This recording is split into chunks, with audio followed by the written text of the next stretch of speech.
Meristematic tissue is a type of plant tissue in which the cells divide continuously and help in plant growth. The meristematic tissue is also known as a meristem. It is found in areas of the plant where growth occurs, such as the tips of shoots and roots. The cells of the meristem are called meristematic cells. They are immature, undifferentiated, and capable of cell division. Meristematic tissues give rise to various permanent tissues in the plant's body. Distribution. Meristematic tissues are distributed in the growing regions of the plant, such as the tips of the root, stem, and leaf. Sometimes meristematic cells remain within the permanent cells. They are also found in the plant organs, where secondary growth occurs. Here, the meristematic cells are distributed towards the periphery. Characteristics of meristematic tissue.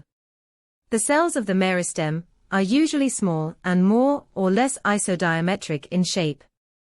The cells may be rounded, oval, or polygonal. They are compactly arranged without any intracellular spaces. The cell wall is thin and homogeneous and composed of cellulose. Each cell is filled with dense cytoplasm. Presence of a large, prominent nucleus in the cell.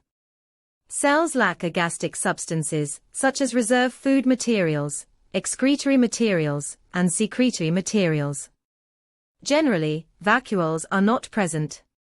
The plastids are in the proplastid stage.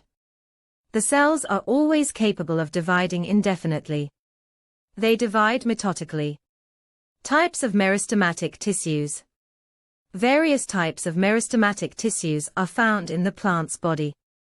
They are classified according to their method of development, their origin, their position in the plant body, their function, and their plane of cell division. Meristematic tissues, based on the method of development and origin. Based on the origin and the development of initiating cells, meristems are divided into the following three types. Promeristem, or primordial meristem. Promeristem is the very foundation stage, the region of the formation of new organs and tissues. It is also known as the early embryonic meristem, from which other advanced meristems are derived. The cells are small, thin-walled, and immature. Intercellular spaces are absent or minute. They occupy a small area at the tips of the stem and root. As the cells of the promeristem begin to change in shape, size, and character of the wall and cytoplasm, they have passed the aerolist promeristematic condition. Primary meristem. The primary meristem originates directly from the embryonic cells. They are present just below the promeristem at the root and shoot apices. The cells remain meristematic throughout the plant's life. The primary meristems establish the fundamental, that is, primary part of the plants. Examples: apical meristem of root, stem, primordia of leaves, and intercalary meristem. Secondary meristem. Secondary meristems are those meristems that develop from the permanent cells when these cells regain their power of cell division. They are formed during the secondary growth, or the repair of wounds, by adding new cells to the primary body. The secondary meristems produce secondary tissues and help in the secondary growth of plants. Examples: cork cambium, that is phelogen, interfascicular cambium of the stem, vascular cambium of the root, wound cambium, accessory cambium, callus tissue that develops during plant tissue culture, etc. Meristematic tissues, based on their position in the plant body. According to their position in the plant body, meristems are of three types: apical, intercalary, and lateral. Apical meristem. Apical meristem occurs at the tips or growing points of the shoots and roots. It includes the promeristem, as well as the primary meristem. In higher plants, the apical meristem consists of a group of cells called the apical initials or apical cells. Whereas a single cell, called the apical cell, constitutes the apical meristem in pteridophytes. Apical cells divide continuously to increase the length of the plant body. Intercalary meristem.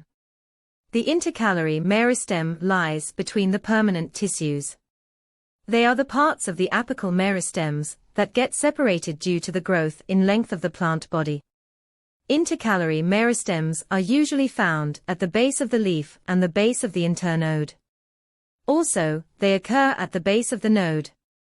These meristems are short-lived, soon become permanent, and merge with the surrounding tissues. Lateral meristem. Lateral meristems occur laterally in the axis, parallel to the surface of the plant body. They consist of one layer of rectangular cells.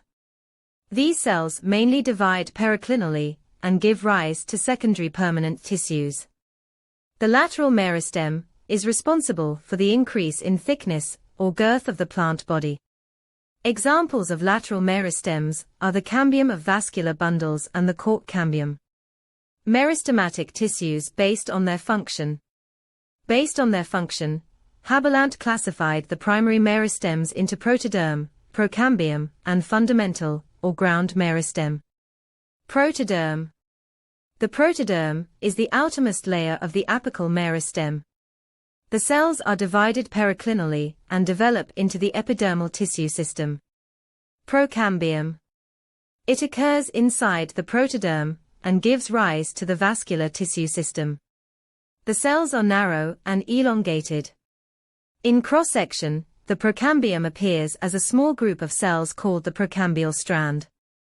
These strands are arranged in a ring in the dicot stem. In the monocot stem, they remain scattered. However, in the root, only one procambium strand is present at the center. Each procambium strand develops into a vascular bundle, consisting of the xylem, phloem, and cambium. Fundamental, or ground meristem. The rest of the meristem is the ground meristem. It forms the ground tissue system, which consists of the hypodermis, cortex, endodermis, medullary rays, and pith. Meristematic tissues based on their plane of division. According to the plane of cell division, meristematic tissues are of the following three types. Mass meristem. In this type of meristem, cell divisions occur in all possible planes and produce a mass of cells. Examples: meristems of sporangia, endosperm. Plate meristem. In this type of meristem, division occurs mainly anticlinally in two planes, resulting in the formation of a plate-like increase in area. Examples: meristem of epidermis, leaf blade. Rib meristem. Here, division occurs anticlinally in one plane, producing a row of cells. Examples: meristem that forms algal filament, cortex of young stem. Functions of meristematic tissues. Cells of meristematic tissue, through active division, help to increase the number of cells and initiate the growth of plant organs. It also initiates the development of new organs such as stems, roots, and leaves. Meristems are responsible for both the primary and secondary growth of the plants. Permanent tissues are developed from the meristematic cells. The intercalary meristem can heal the wounds of a plant part. Secondary tissues are formed by the activities of meristematic cells.